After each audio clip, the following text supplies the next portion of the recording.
Young women, underage girls taken from small towns and cities across Ontario and forced into sex work. That's what the province's Select Committee on Sexual Violence and Harassment heard from witnesses. And that's what's led them to name Ontario a major hub for human trafficking. Joining us now to help us understand what exactly is going on, via Skype from Christchurch, New Zealand, Olivia Carville, investigative reporter at the New Zealand Herald. She's formerly of the Toronto Star. And here in our Toronto studio, Martin Dick, lead detective with the Halton Regional Police Services Human Trafficking and Vice Unit, Carly Kalish, individual and family therapist at East Metro Youth Services, and Laurie Hermston, advocacy coordinator at the Native Women's Resource Centre of Toronto. Hello to all three of you in Toronto, and to you, Olivia, in New Zealand. Good afternoon. Hi. Hello. Okay, human trafficking becomes part of our criminal code about a decade ago, 2005. The police, the pimps, the victims call this human trafficking thing that we're going to talk about the game. And the Ontario Committee, which I referenced earlier, calls it a form of modern day slavery. And I want to read something that comes from that committee's final report. So here we go. It's a bit lengthy, so stick with me. Here's what they said. Victims, mostly women and children, are deprived of their normal lives and forced to provide labor or sexual services through a variety of coercive practices, all for the direct profit of their traffickers. Globally, it is estimated that human trafficking is amongst the most lucrative of criminal activities, generating billions of dollars annually for criminal organizations. While human trafficking is commonly associated with foreign victims crossing international borders, recent charges and convictions indicate that the vast majority of victims in Canada, over 90% of them, are trafficked domestically. So that's from the Select Committee on Sexual Violence and Harassment from their final reports, Provincial Committee. Olivia Carville, let me begin with you. When I read those words, I wonder what makes this different from prostitution.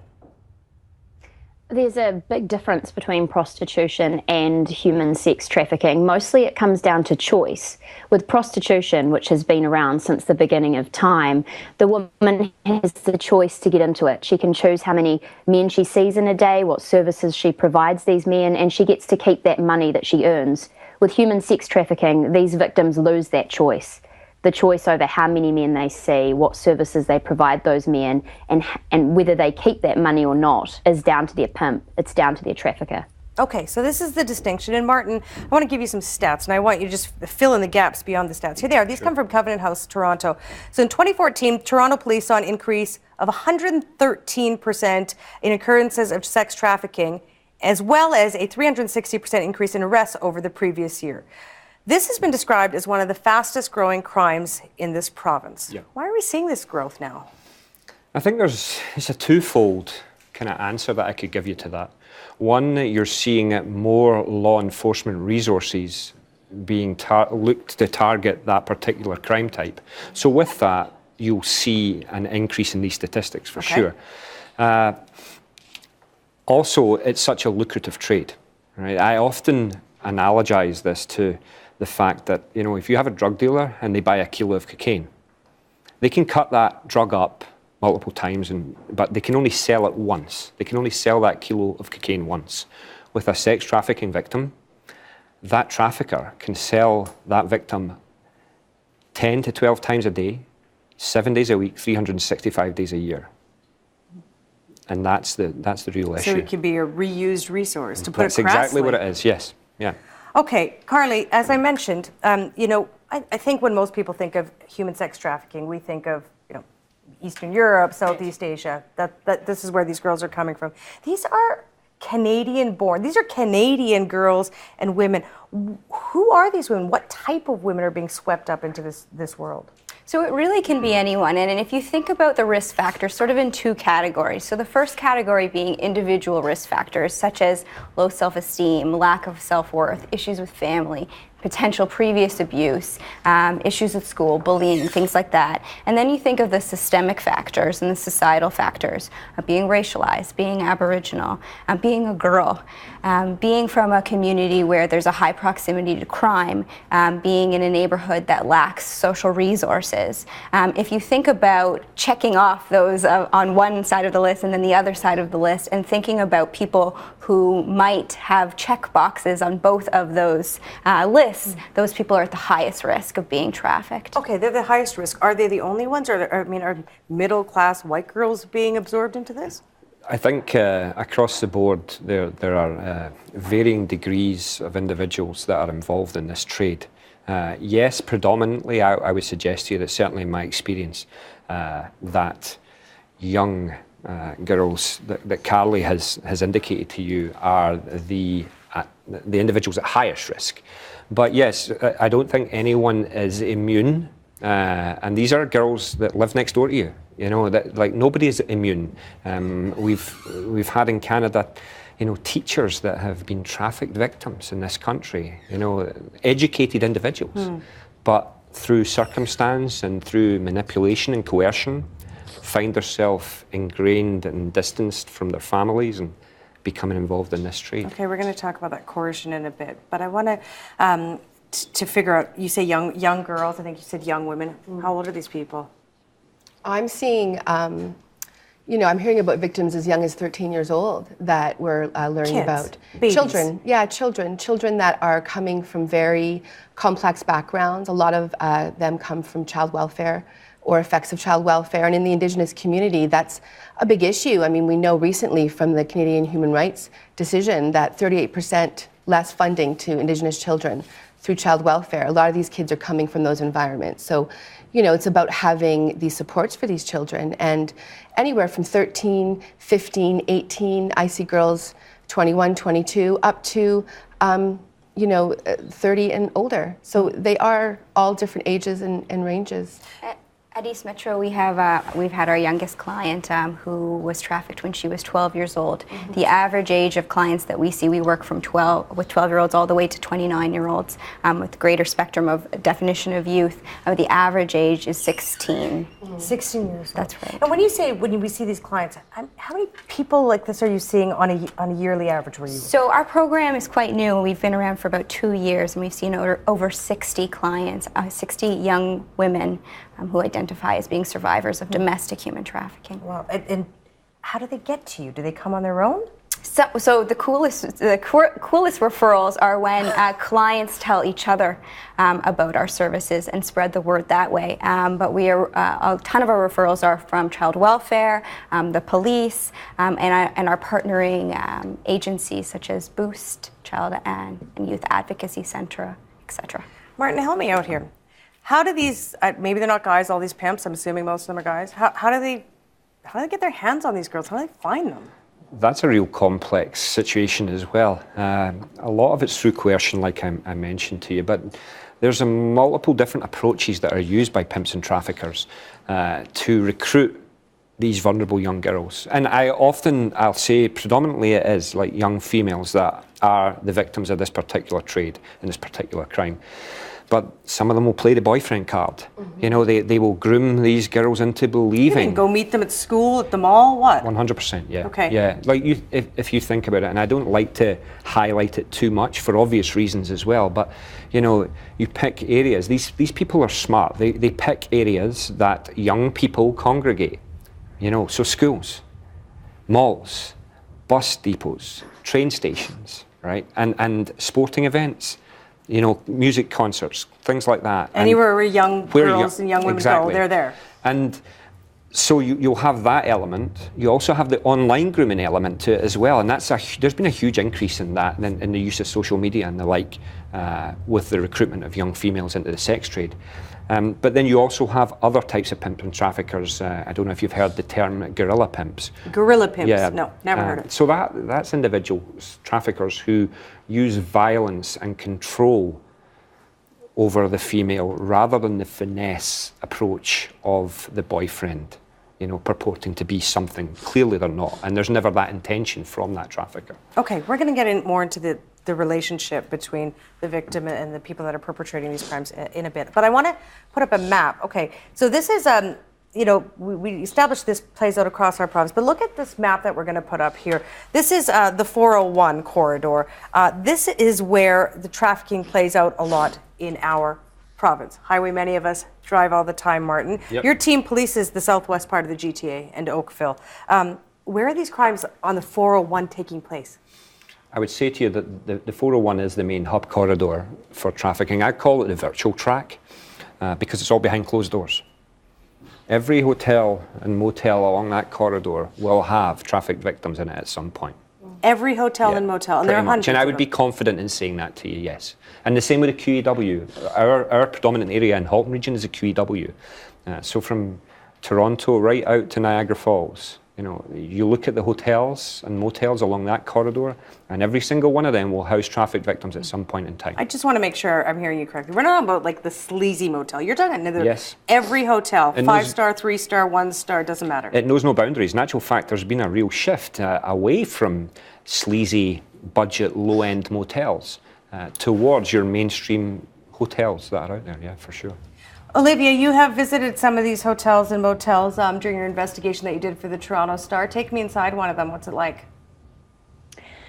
Well, and we went to mostly kind of the lower kind of sleazy motels, as you were just talking about, along the 401 when we initially started looking into sex trafficking, and we wanted to see if we could actually find it.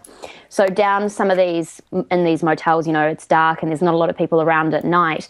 And often there are men standing outside doors, just chain smoking or waiting around, looking through the curtains, seeing what's going on inside the room, but not actually stepping inside. So that led us to think that maybe they were traffickers or pimps waiting for their girl who had a client at the time. You also can see men coming into these motels in really flash, expensive cars, doing laps of the parking lot and then pulling up and waiting, and a young girl gets out and goes inside a room, and these men sit in the car on iPads and are watching movies while they wait for her. We went to one motel in Mississauga during the investigation, and it was very blatant that we could see sex trafficking. We saw a young woman go into a motel room, and then we saw an airport limousine driver pull into the car park and kind of look around and see who was watching him. And then he walked up and knocked on her door, went into her room, and we timed it. Exactly half an hour later, he came out. And then 5 minutes later, another man pulled into the car park, went into the same room, knocked on the door, went inside, and exactly half an hour later, he too came out. So it just became very blatant in just the few nights that we went out that this is happening all around us. And the victims I spoke to also mentioned the higher end hotels like the Sheraton, the Hilton in downtown Toronto as well. Here's Olivia explaining, you know, she in her work shows up there as an observer, can see what's going on.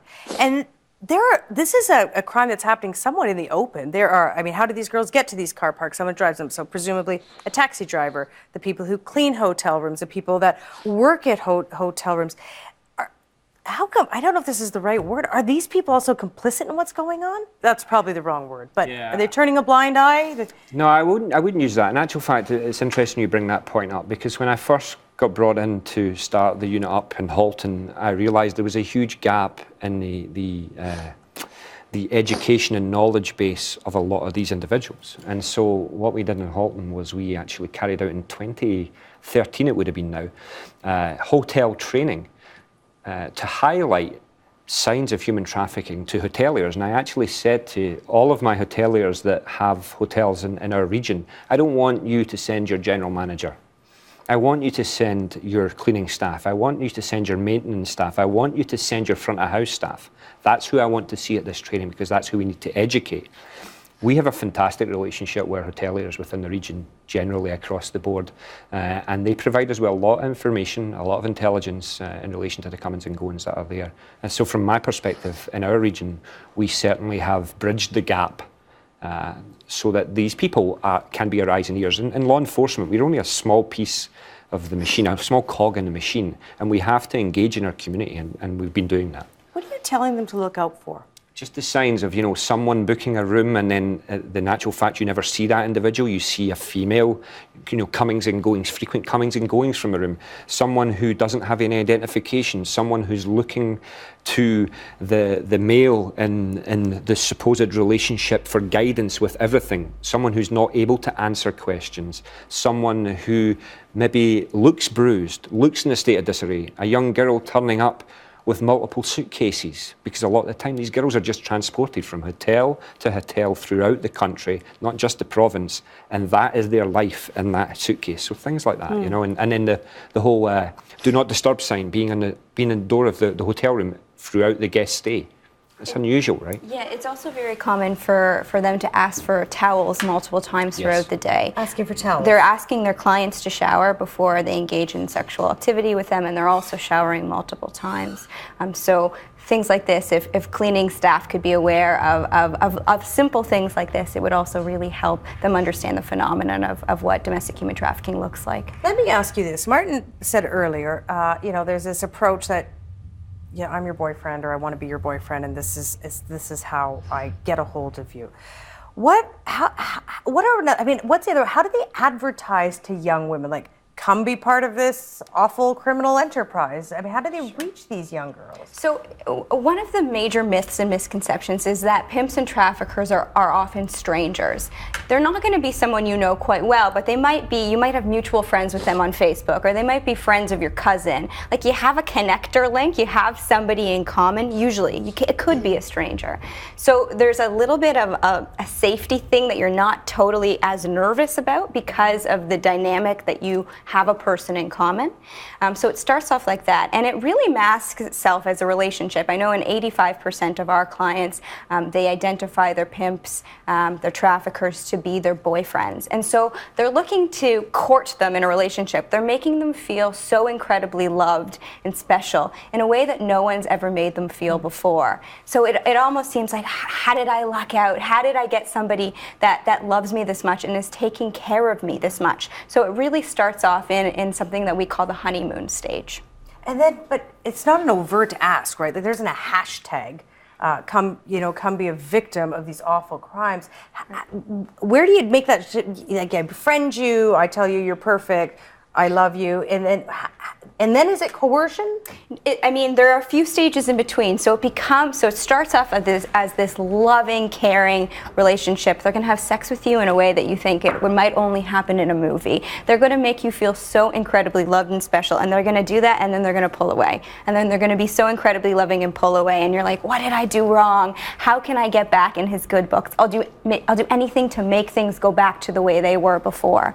They're going to take you shopping. They're going to get your hair done, your nails done. Slowly, they'll have sex with you and do that right after. And then slowly, that will be replaced with sex and then money. And so your brain starts associating sex with a reward. And then it turns into, you know, all that stuff I bought you, you're indebted to me, or you know that house and that lifestyle we could have together, this is how we could do it. You know that back page ad, look how much money this girl's making. We'd only have to do this for 3 months, and then we'd never have to work again, and we could have everything we've always wanted and start that family. It really looks like a relationship. I want to read something because it actually echoes what you just said. This comes from the Covenant House website. So here's what was written on their website. Victims often suffer the Stockholm Syndrome. Their sympathies lie with their abusers, or their feelings are complex and ambivalent. Since many traffickers pose as romantic interests, victims develop a trauma bond, a relationship where a cycle of intermittent rewards and punishments create a powerful attachment to their abusers. They will often swing between a desire to press charges and to rekindle the relationship. How apt do you think that is? I think it's quite true. You know, with our Indigenous girls, the experiences they have are very unique in this. We have girls that are extremely vulnerable due to the impact of colonization. I think with everything we're seeing in the media and what we know with Truth and Reconciliation, this is very true. These girls are coming from homes that have generations of trauma that they're dealing with, and it's very, very intergenerational. I've seen families where the girls are introduced to the trade by family members. The Native Women's Association of Canada reports that this is common, as well as, you know, coming out of places like group homes, child welfare. I've had girls that get introduced to pimps coming out of incarceration. They come out and they have no links to any support mechanisms. And just as Carly pointed out, I've seen girls with this syndrome where they are so vulnerable that the first person they're introduced to that shows them something different, really they attach to it, and they're unable to break that cycle, and they find it confusing themselves. And when you're dealing with these girls, our Indigenous girls, the vulnerability is systemic. And often when they walk through these doors, their interactions are really negative. So if somebody points something to them that's beautiful, they will take it. And I have girls that are attending trauma counseling with Carly that we're seeing this and breaking that, nightmares, residual effects of it, blaming, a lot of victimization, and it's continual, so absolutely. Are these girls urban, Indigenous girls? Are they coming from reserves as well? Well, it's interesting. They are, they are urban. They are coming from reserves. What's really interesting is when you show that 401 corridor, it's interesting to me because I look beyond that corridor. I look across the province in Ontario. I look between Toronto, Sudbury, Sault Ste. Marie, North Bay, Thunder Bay. These girls are coming from their reserve communities into urban centers. So as an example, through Native Women's, we think about going down to the bus station at Bay and Dundas to meet these girls when they get off the buses because pimps are waiting for them. They recognize them. Our girls are very beautiful, very distinctive in the way they look, and sometimes they're seen as victims. I've had girls that are coming off of the bus from going home to see their families from university that get approached. Do you want to work? So that corridor is very true. I know that our girls are moving from there, but I also know of the incidences in Northern Ontario and around there. So it's very complex in how we look at it. Okay, Olivia did very good work on this story for the Star, and she talked to victims. So I want to play a little bit of this. This is about the control pimps have over their victims. So let's hear some of the victims themselves talking. You're trained like a robot from these guys. All you know is work, money, eat, sleep. Work, money, eat, sleep. You have to be where they say. You have to listen to them like you're their slave. They were in control of everything.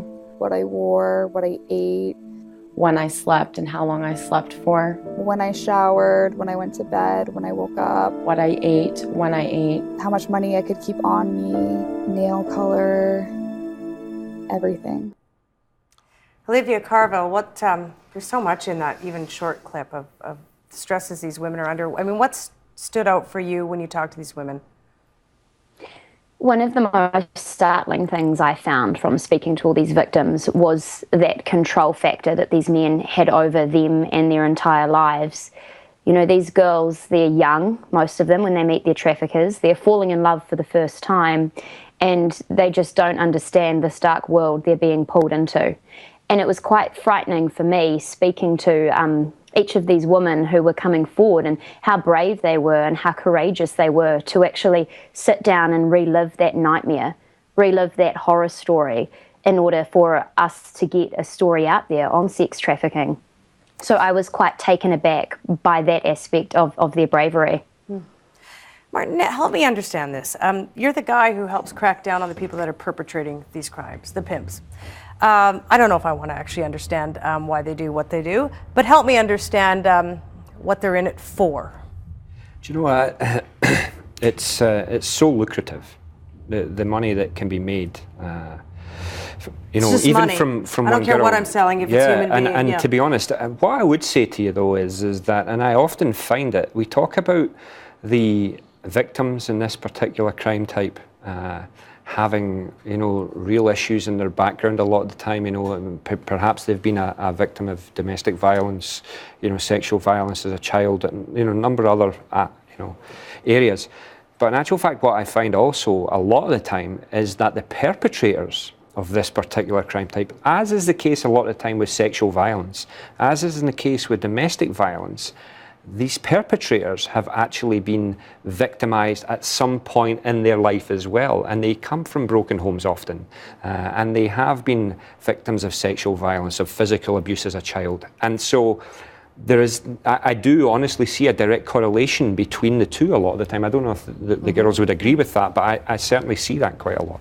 Absolutely. Well, I think that, you know, often it's interesting because people, I had questions that they say, you know, are Indigenous men trafficking our women? Well, that's a perfect example when you look at the trauma and the effects of residential school and generations of child welfare, what it did to the roles from a gender perspective. The Truth and Reconciliation, the report that was just released, really points out how skewed gender is in my community and the roles of our men and our women.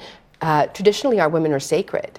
they are the bearers of life. They are the most important, and men treat them that way. And so you can just see by what's going on that this is something that is completely changed, and so perpetrating this violence is not something that it doesn't define them, it defines the experiences that they've come from. So really getting at the root causes is what is very important. And absolutely, a lot of these men that perpetrate are victims in their own right. It's not a nice way to look at it, but it's true. I think there's also something to be said about if you get caught with guns, there's physical evidence on you. If you get caught with drugs, there's physical evidence on you. And so if you get caught with a young woman, with a girl, you can say this is my girlfriend, you can say this is my sister, you can say this is my friend. It's much harder to prove because there's no physical evidence. I want to play another clip from Olivia's work. So this is, she spoke to a guy, and I might get the pronouncer wrong here, Olivia, Matthew Diaco, is that how I say his name? Yes, that's accurate. Okay, Matthew Diaco, he's been charged with human trafficking. Olivia interviewed him. He's inside the Toronto East Detention Centre. So let's hear from him. Most of these girls, like I said, they're broken. It's not hard. You just got to answer their call. You get in there, you find the crack. Like, some are drugs, some are just, they need to hear I love you. Every girl's had that fantasy wedding in that house with a pink fence. You sell it to her. She'll do it. Why would she do it? You just sold her a dream. Olivia Carville, has this guy been convicted of human trafficking? I think his trial is set to begin this year. So we'll wait and see. So not yet. Okay. Yeah. Well, to what extent are these people like him, people who are charged? I mean, how many charges have we seen in this province? Are there lots of them? Yeah, there are a lot of charges coming through, but unfortunately, the conviction rate in Ontario is quite low, significantly low, actually. In one particular court of justice, the conviction rate was only 7%. And that was a major finding in our investigation, was how you've got, it's a growing crime and police are pressing a lot more charges, but these cases are falling apart when they reach the courts. And they're falling apart for a wide range of reasons, but one of the major ones is victims recanting their testimony. So we've heard from police who are saying that these girls are actually reaching out to these men during the trial. Some of them are so traumatized they're throwing up on the stand. When they hear that their former trafficker, or who they believed was their boyfriend, can see them via video link during the trial, they're asking their lawyers if they can go to the bathroom to put makeup on. So it's no surprise that once they actually get to the stand, that they don't want to testify against this man that they've loved for all these years. Because he can sometimes... Yeah. Olivia's pretty much nailed it there with that, to be perfectly honest. I think historically, or certainly, there's been a shift again in policing. I want to kind of tell you a bit about our approach. We in Halton are victim-centric, and I'm keen to continually push that out there. You can't in policing and in law enforcement build your case solely based on victim testimony. It's doomed to failure straight away, truthfully. So what you have to do is you have to take that victim, and they're very vulnerable, and I feel that we, and certainly in Halton, do a very good job victims, but you can't be solely reliant on that victim's testimony, because that is a huge burden of pressure on that individual, that young person's shoulders when it comes to a point when they're at trial. So what we have to target more and more cohesively is the ancillary evidence around these crimes, so that even when the victim is testifying in a court of law, you have other pieces of evidence that point to one singular conclusion, which is that the person sitting in the dock there is a trafficker. So, do you understand what I understand what you're saying. I mean, we see this in sexual assault cases all the time, and domestic violence as well. But here's the number: 2 human traffic convictions ever in Toronto. 34 in this country. Here we are talking about a growing problem, exponentially growing. Police doing better work on this front. and yet 2 people have been convicted. What does that say to you? We need to train judges. We have a lot of work to do. The police are working tirelessly. We can see that in the number of search warrants related to domestic human trafficking, to arrests made related to domestic human trafficking. We need to really do a bunch of education to Crowns, to Defense Counsel, to judges. We need them to understand what this phenomenon looks like. This is not just a relationship that turned bad and that someone is trying to, to get back at their boyfriend.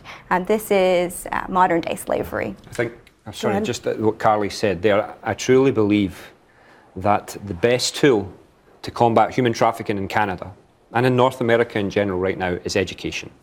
Forget enforcement and everything surrounding that, education. Because if we don't educate people, if we don't educate our youth, if we don't educate our parents that are out there, our judges, our prosecutors, our medical practitioners, our hoteliers, if we don't educate these people, then we don't make them knowledgeable, and then you can't empower them if they're not knowledgeable.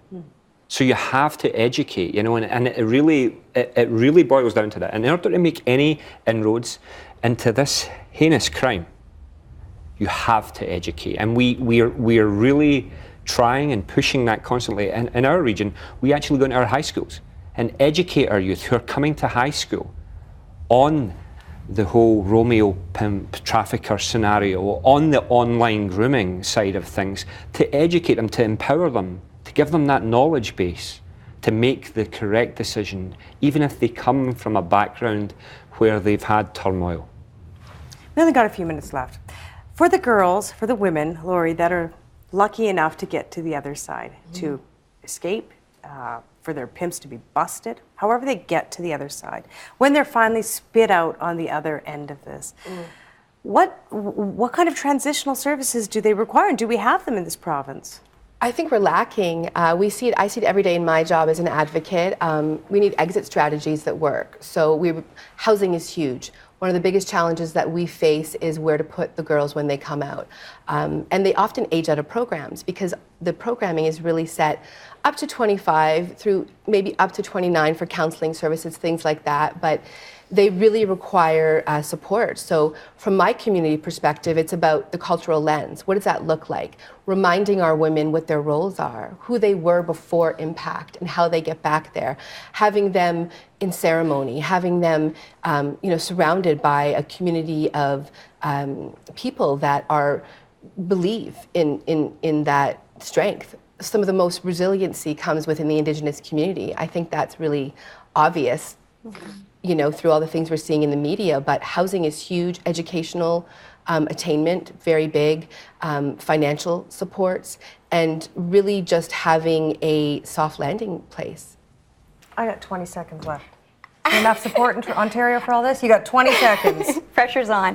At East Metro Youth Services, we have a trauma-based program, and we need to expand this. So we need to have services that are specific to the trauma needs of survivors of domestic human trafficking. We need to have people with lived experience on our staff teams. We need people who are peer support workers and peer mentors to provide this support, and we need to get into schools and do not fear-based, but just education on healthy relationships, so young people know how to protect themselves and make smart choices. Good work. Thank you to all of you. Olivia, exceptional work here in Canada. We wish you were back here reporting for one of our papers, but hope you're enjoying New Zealand. Thank you very much. And thanks to all 3 of you here in our studio. Appreciate it. Thank you. Funding for The Agenda with Steve Paikin is provided by Ontario's more than 80,000 chartered professional accountants.